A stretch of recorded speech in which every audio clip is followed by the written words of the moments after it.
You're looking at normal as approximation to binomial distribution. So we use a normal distribution as an approximation to binomial distribution, uh, ND for normal, BD for binomial. And when you're dealing with the binomial distribution, you know that you have to come up with N and P, and Q can be calculated. When can we use normal as an approximation to binomial distribution? When NP and NQ, their product is large. How large is good? We need them to be larger than or equal to 5. Now, bear in mind, in some text, they like it to be even more, and they use NP and NQ larger than or equal to 10. So depending on the text, they may have different restrictions, but generally speaking, when NP and NQ are fairly large, then the approximation works out. In which case, mu is calculated as always for binomial distribution. Mu is NP, and sigma is square root of NPQs. The binomial probability distribution is discrete with whole numbers for the random variable x, but the normal approximation is continuous. To compensate, we use a continuity correction with the whole number x represented by the interval from x minus 0.5 to x plus 0.5.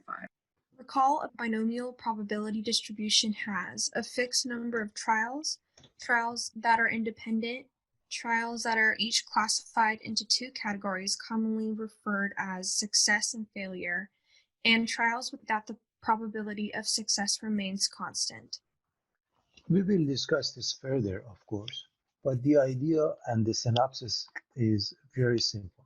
We use normal instead of binomial. Number one, why do we do that? Because generally speaking, binomial is very difficult to calculate. Now, at the very least, it was difficult to calculate. Now with technology is a different story. I want you to know that. That's number one reason. Now, when can we do that? We can do it if the approximation is decent. Approximation is decent in the case where NP and NQ are large. How large is large? Well, 5 is good, 10 is better. That's the bottom line. So what happens when you want to approximate this? Well, remember, binomial distribution is discrete, normal distribution is continuous. So as we move from one to the next, we have to use what's called a continuity correction factor. And why we are adding and subtracting 0.5? This is what statisticians have come up with in order to cover the endpoints. Does it have to be 0.5? No. It even could be 0.4 or even 0.1. But we're going to stick with what they have come up with, those who know a lot more stats than we. And of course, as far as the binomial distribution, everybody remembers that how the binomial distribution works. We have n number of trials, and they are independent. The probability stays constant from one stage to the next. And then we really have, this is the most important part in my opinion, because it's very easy to establish the rest of it. I think what matters is that recognize there are two categories, and therefore it's a binomial distribution. Now, I think everybody's familiar with the notation. We have seen it when we dealt with binomial distribution. N is the number of the trials, or the fixed number of trials. X is the specific number of successes in N trials. And again, remember, success. P is the probability of success in one of the N trials. Now, success doesn't necessarily mean something positive. And of course, Q is the complementary event, 1 minus P. Rationale for using a normal approximation. Recall, the sampling distribution of a sample proportion tends to approximate a normal distribution. Check the following probability histogram for the binomial distribution. N equals 580 and P equals 0.25.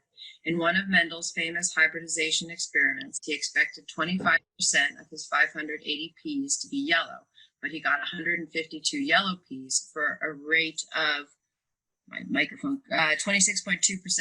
The bell shape of this graph suggests that we can use a normal distribution to approximate the binomial distribution. This is the graph when we were discussing this concept. Because it's normally distributed, then it makes sense, the concept of an approximation. And again, I can't really emphasize this enough, that So we are going to sound like a broken record, but it is worth repeating this. Requirements. The sample is a simple random sample of size n from a population in which the proportion of successes is p, or the sample is the result of conducting n independent trials of a binomial experiment in which the probability of success is p. 2. np is greater than or equal to 5 and nq is greater than or equal to 5. Approximation is better if np is greater than or equal to 10 and nq is greater than or equal to 10. Some statisticians go with the higher number. Normal approximation. If the above requirements are satisfied, then the probability distribution of the random variable x can be approximated by a normal distribution with these parameters. Mu equals np and sigma equals square root of npq. Continuity correction. When using the normal approximation, adjust the discrete whole number x by using continuity correction so that any individual value x is represented in the normal distribution by the interval from x to 0.5 to, or x minus 0.5 to x plus 0.5. And the procedure. Check the requirements that NP is greater than or equal to 5 and NQ is greater than or equal to 5. Find mu equals NP and sigma equals the square root of NPQ. Identify the discrete whole number x that is relevant to the binomial probability problem being considered and represent that value by the region bounded by x minus 0.5 and x plus 0.5. Graph the normal distribution and shade the desired area bounded by x minus 0.5 or x plus 0.5 as appropriate. Here's what I'd like you to see for the next page. I don't want you to memorize this at all because I want to explain how it works. The only thing that you need to remember when we go from binomial to normal, we need a 0.5 continually correction factor. So when x is a, we go by 0.5 to the left and right of it. That's one we need to know. The rest of them, you really don't want to memorize. I'm going to explain how you arrive at the answer without having to memorize that. Just remember the 0.5 continually correction factor, just to give you an idea of why it happens right here. Probability of x equals a number, such as 5 or 10 or 15, when it comes to continuous random variable, when it comes to normal distribution, is equal to 0. So if we were to use this one unchanged, when we go to normal, the answer is 0. Why? Because a single value doesn't cover any area. Since it doesn't cover any area, the answer is 0. So to get around that, they have introduced this continually correction factor, and they have agreed upon the number 0.5. And we should bear that in mind. So what happens in this case? If it's larger than or equal to 10, I don't want you to worry about this and remembering this. I want you to see a change happens. Now, how do we change it? I'm going to explain that after I go through each and every one of them. If x is larger than a, then we add 0.5. If it's less than or equal to a, we add 0.5. If it's less than a, we subtract 0.5. And needless to say, mu is np, sigma equals square root of npq. Do I have to remember this? No. I will explain it to you so you understand when you add, when you subtract. Okay? So here's a very simple example. Let's make up a number. We are looking at binomial distribution. In fact, let's just write it underneath. If the BD, so I'm going to write probability, let's just write it in front. Okay, probability of x larger than or equal to, let's say, 10. Now, either you have to go with x larger than 10.5 or larger than 9.5. Make sure everybody understands why. And we figure out which one and why in a moment. So what am I saying? You just remember the continually correction factor of 0.5. Therefore, all you know is that you either have to add or subtract. Which one and why? It's very simple. For you to answer that question, in fact, let me also write probability of x larger than 10 only, and we'll see which one and why. This is a binomial distribution. So what does it mean, binomial distribution? That means probability of x equals 10, 11, 12, all the way to n. Now think about this. What happens if you choose 10.5? What is the first discrete number larger than 10.5? That means what is the integer, okay, or a whole number or a natural number? 11. So what happens? If you write this as a binomial distribution, it's the probability of x equals 10, probability of x equals 11, probability of x equals n. So what happens to probability of x equals 10? If you go this route, the first one is 11, you are going to miss the 10, so that doesn't work out. And therefore, that one is out. You look at the end point, make a decision. And let's look at the next one. What is the meaning of probability of x larger than 10? This is a binomial distribution. This means probability of x equals 11, x equals 12, and it continues indefinitely, which means the first discrete number is 11. So if I said probability of x equals 9.5 here, will not work. Why not? Because the very first discrete number is 10, but we need 11. And because of that, you change it to a normal distribution. X is larger than 10.5. Here you don't have to memorize this. Understand, you look at the endpoint whether it's going to be included or not. That's all there is to it. It becomes more clear as we look at a couple of examples. Assume that 6% of American drivers text while driving. If 300 drivers are selected at random, find the probability that exactly 25 say they text while driving. Use normal approximation. We need to figure out what is given to us. So assume that 6% text. So that means if you're looking at texting, you either text or you don't. So there are two outcomes. And of course, everything else follows when it comes to two outcomes. When you have the two outcomes, then you have n trial, they are independent, the probability stays the same, all of the above. The fact that there are two outcomes, it tells us it's a binomial distribution. The moment we claim it's a binomial distribution, we need to come up with the n and p. Because if we are claiming that's the case, we need to come up with that.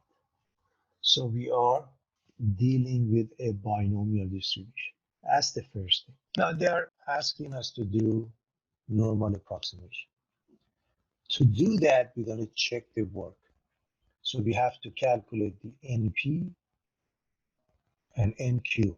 Needless to say, Q is 1 minus P, and that's how we arrive at 0.94. By now, so because the product of NP is 18, the product of NQ is 282, both are larger than or equal to 5, we can use normal approximation. By the way, as far as quick check, as you can see, Q is much larger than P. So if NP is larger, you don't even have to check the NQ.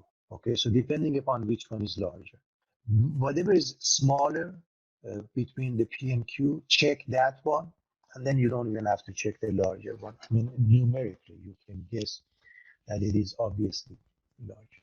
So with that being the case, we want to calculate the probability of x equals 25 binomial distribution. And what we do, let's quickly calculate a couple of things we need, as always, mu and sigma. So we are going to do a quick calculation of the two. Mu is NP. We've already done that. Sigma is the square root of NPQ. And we do that, we multiply and we take a root. And notice what I'm going to write. I'm going to write binomial distribution. It's important to really understand these steps. So number one, you're dealing with binomial distribution. Anytime you have an equality and nothing else, you just go by 0.5 to the sides. So you go 0.5 to the left, 0.5 to the right of number 25, and it gives you the second step, normal distribution. So what are we doing? Step 1, binomial distribution. Step 2, normal distribution. Step 3, standard normal distribution. So we go from binomial distribution to normal distribution, and now we're going to go to the z. To go to the z, we have to calculate the z. That's why we have already calculated the value of mu as well as sigma. So z is x minus mu over sigma. So we use the top formula to get to the z for 24.5 as well as 25.5. So the z-score is calculated as follows. Z is x minus mu over sigma. So 24.5 minus 18 over 4.11 equals 1.58. Normally, I like to use more decimals. Remember, when you go to your z table, they have a limitation. They go with 2 decimals. For 25.5, the same way, z is calculated. X minus mu over sigma, resulting in 1.82. So now, this is the third step. So I have the binomial distribution, I have the normal distribution, the standard normal distribution. Now I like to go to the graph. We are looking at the area between 1.58 and 1.8. Take a look. So it doesn't even have to be to scale, but it gives you an idea. So this is the area we want to cover from roughly 1.58 to 1.82, and that requires something, either the Z table or the technology, and it results in, if you use table, results in the difference between the two. Remember, when you go to the positive Z score, you look it up all the way to 1.82, and then you look it up all the way to 1.58. Their difference is the answer. So 0.0227. So find the probability that exactly 25 say they text while driving is about 2.27%. Now, we went over the normal CDF and how we arrive at the answer. To put the normal CDF, you put the lower limit of 1.58, upper limit of 182, mu and sigma, and as you can see, that is the value from the technology versus the Z table. If we were to use binomial distribution, because it's 1 point, we use binomial PDF. If it were between 2 points, okay, remember I'm looking at, for this case, you use this one. So we use PDF because there's only one value. And as you can see, they are close, 0.0226, okay, 309195 is very close, okay. So that's a decent approximation. That's why it's called an approximation. It's not exact. All right, I'm assuming we are okay with this. We are going to move on, class. Suppose 10% of the members of a handball league are left-handed. If 200 handball league members are selected at random, find the probability that A, 10 or more will be left-handed, B, at most 15 will be left-handed. We looked at the case where X had a specific value. Now we are looking at a case where X is less than, greater than, and so forth. So first, let's discuss the given. As we look at this question, we notice that members of a handball league are left-handed. That means what? You're either left-handed or not right-handed. There are 2 outcomes, 2 categories. And really, that's the most important thing. The rest really should work. So this is a binomial distribution as a result. 2 outcomes, 2 categories. And so with that being the case, what is N? 200. Very good, 200. As we read the question, what is P? 0.1. Perfect. And that's it. You really want to get to the habit of starting with the given rather than just doing the work, because you want to make sure that you read the question and reread the question to understand what is given. So we want to find, by the way, we are looking at the normal approximation specifically for this case. And so can we use this? We have to check the NP and NQ. We have to look at the product of N and P, N and Q, to see whether we can use it or not. So first and foremost, this is given. We are dealing with the binomial distribution. N is 200, P is 0.1.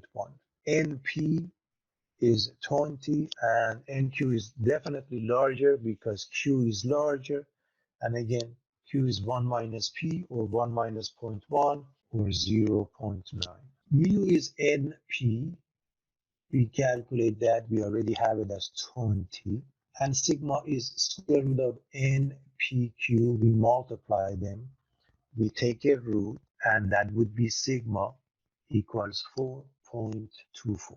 The next thing is to calculate part A. And to calculate part A, we are asked, we want to find the probability that 10 or more will be left-handed. Okay, what does it mean? It's important to be able to get this out. Binomial distribution tells us probability of x larger than or equal to 10. So this is what I want you to pay attention to. Remember, we need a 0.5 continually correction. So to go from a binomial distribution, we have a choice. We either go to probability of x larger than 10.5 or 9.5. Before we do that, let me just make sure that you understand. When we go from binomial distribution to normal distribution is a continuous distribution. Therefore, if you have and keep the probability or you don't keep it, makes no difference. The endpoint has no effect. Remember that. That's why in many cases one may lose it. But you put the equality or not does make a difference for binomial distribution and not for normal distribution. So with that being the case, it's very simple. X is larger than or equal to 10. So what do? When we go to normal distribution, what happens? Are we going to go with 9.5 or 10.5? Which one and why? 9.5, because it has to include 10. Beautiful. And that's it. That's all I want you to notice, because if you notice that, you don't have to memorize anything. Look at the endpoint for binomial distribution, namely 10. This does include x equals 10 because of the equality. And then it goes to 11 and then 12 and all the way to n happen to be 200. So when we go and change it to a normal distribution, 10 shouldn't go away. So if you change this to 10.5, 10 won't be there. And you change it to 9.5. And that's really the key. You don't have to memorize anything when you want to figure out what happens as you make the transition from one to the next. All right, so now what we have is a normal distribution, and we said we need 9.5. So as we can see at the top, z equals x minus mu over sigma. So we replace the x with 9.5. In the previous step, we have already calculated mu and sigma. Therefore, we can easily calculate the z-score, negative 2.48. Now, what you should do at this point, so we went from binomial distribution to normal distribution, and this is standard normal distribution. And from standard normal distribution, I like to do the graph, so we want it to be larger than, let's say, roughly here, anything to the left of negative 2.48, almost 100%. In other words, if this was a question in the form of a multiple choice, in many cases, we should be able to answer without even looking things up, just by knowing this is almost one. Probably the answers is only one of them that is extremely close to one, I'm assuming. But if, let's say, there are two answers close to one, then you have to look it up. If I were given this question, and if it was a multiple choice, and just for the sake of argument, One answer was 0.99, one answer was 0.9, one answer was, I don't know, 0.4, and one answer was 0.7. I wouldn't really look it up because it is definitely larger than 0.99. And why is that? Negative 2.48. Remember, from negative 3 to positive 3 covers everything almost, 99.7%. Now, on the right side, it's going indefinitely. On the left side, it's not going as far as negative 3. Now, the next one says at most 15. So first, let's write the concept of at most 15 when it comes to binomial distribution. So this is what we are dealing with, at most. Whenever we are dealing with less than or equal, whatever, then we just add or subtract 0.5. In other words, when we want to go from binomial distribution, the next step is standard normal distribution. We have to change the number 15 to either 15.5, we are adding, or 14.5, we are subtracting 0.5. Which one and why? You're going to add, so you can include 15, so 15.5. Absolutely. That's why it's extremely important. When you see this one, you should recognize it means x is 15, and then we want it to go down, so x is 14, and all the way to 0. But 15 is there. So if I put 14.5, the very first discrete or integer less than 14.5 is 14, and therefore 15 is out. That's why I'm going to add. So this way, again, I don't have to memorize, okay, in this case I add, in that case, just logically you decide. It's very logical. So with that being the case, we are going to repeat the process. What is the process? We are going to go from binomial distribution to normal distribution, and now to standard normal distribution. We calculate the z-score, and we replace the x with 15.5, resulting in z-score of negative 1.06. And so all you have to do, look it up. And to me, graphing is important. So let me actually do the graph up here. So we want the probability of z being less than negative 1.06. This is, again, not to scale by any means, negative 1.06. And we are interested in finding this area. If you look up the negative z-score, you have the answer. So again, why is the graph important? We have an idea what it is supposed to be, okay? If we are given a couple of choices that we don't need to look up, we can always handle it this way. All right, let's go to the next example. In one of Mendel's famous hybridization experiments, he expected that among 580 offspring peas, 145 of them, or 25%, would be yellow, but he actually got 152 yellow peas. Assuming that Mendel's rate of 25% is correct, find A, P of exactly 152 yellow peas, and B, find the probability of getting 152 or more yellow peas by random chance. That is, given n is equal to 580 and p is equal to 0.25, find p at least 152 yellow peas. We are looking at what type of a distribution. We are dealing with an experiment, and it's either yellow or not. That's really the bottom line. So the percentage of that color. So if that is the case, practically becomes a binomial distribution, because in the case of a binomial distribution, the main thing is having two categories, two outcomes, in which case we need to have two things, n and p. So if that is the case, what is n and what is p? N is 580. Perfect. And p? 0.25. It's a binomial distribution.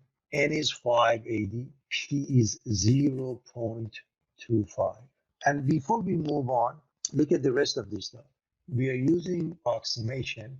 Therefore, we need to see if NP and NQ are large. So very fast, it is a binomial distribution because N and P are as follows, 580 and 0.25. This results in Q, 1 minus P, 1 minus 0.25, or 0.75. We calculate the product of NP and NQ. Both of them are large, therefore we can do the approximation. How large is good enough? Larger than or equal to 5 at least. So to do the math here, we're going to repeat the stuff we have done. Remember, we're going to deal with the binomial distribution, normal distribution, and so on. Therefore, let's start with the calculation, the basic calculation we will need later on, which means finding mu, that means n times p, finding sigma, that means square root of npq. So let's calculate that. Mu equals np has been already calculated as 145. Sigma, when we multiply them and take a root, becomes 10.4283. Notice it's a good practice to carry a lot of decimals. And if you are rounding, you round it at the end, and that's extremely important. So with that being the case, the first part is asking for the probability of exactly 152 yellow peas. That means probability of x equals 152.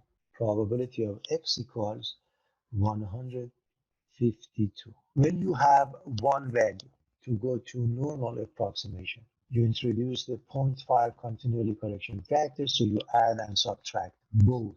So x is in between 151.5 and 152.5. The next step is SND. And to go to SND, standard normal distribution, you have to calculate the z-score.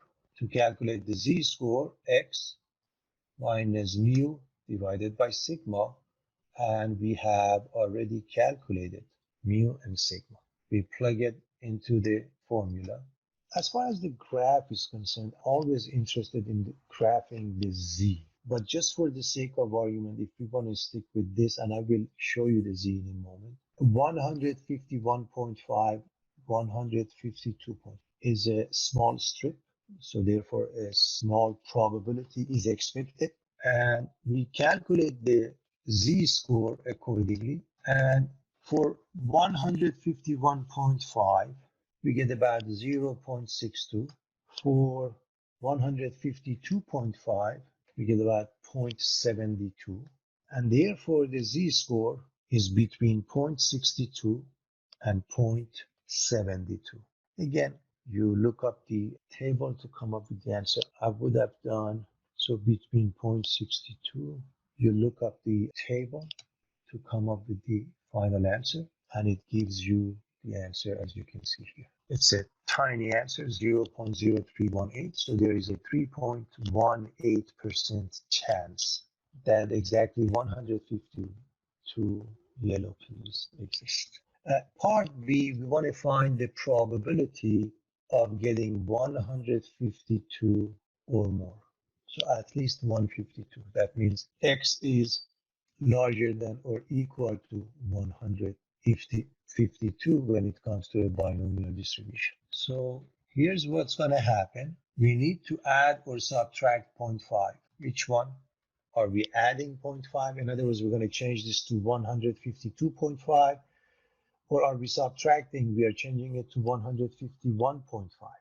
Which one and why? You're going to subtract so you can include the 152. Perfect. Again, understand the binomial distribution means you need 152 and anything beyond that. So how do you make sure 152 is there? If you pick 152.5, the first discrete number after that is 153, and you're going to miss the first one, which is 152. Therefore, you're going to go down to 151.5. Now, z-score, I think by now everybody knows how to handle the z-score. Z is x minus mu over sigma. So all you have to do, plug in. So z is x minus mu. It was calculated in the previous page as 145 over sigma of 10.4283. And so here's your z-score. And again, I would have gone with the graph of the z-score. So larger than 0.62, something like that. This is z-score of 0.62. Looking it up from the table. we end up with 26.76%. So 1 minus 0.7324. Or you can look up by symmetry, you can look up the probability of z less than negative 0.624. This is the same as the probability of z less than negative 0.62. So if I'm reading from the table, I take the easy way out. Instead of having to subtract the number from 1, I'm going to read the negative z-score of 0.62, okay? Negative 0.62, that gives me the answer. You can see the binomial distribution, the graph, and technology. Other than TI, you can explore with other technology, and the explanation is in the text, such as stat this, and this is what you get.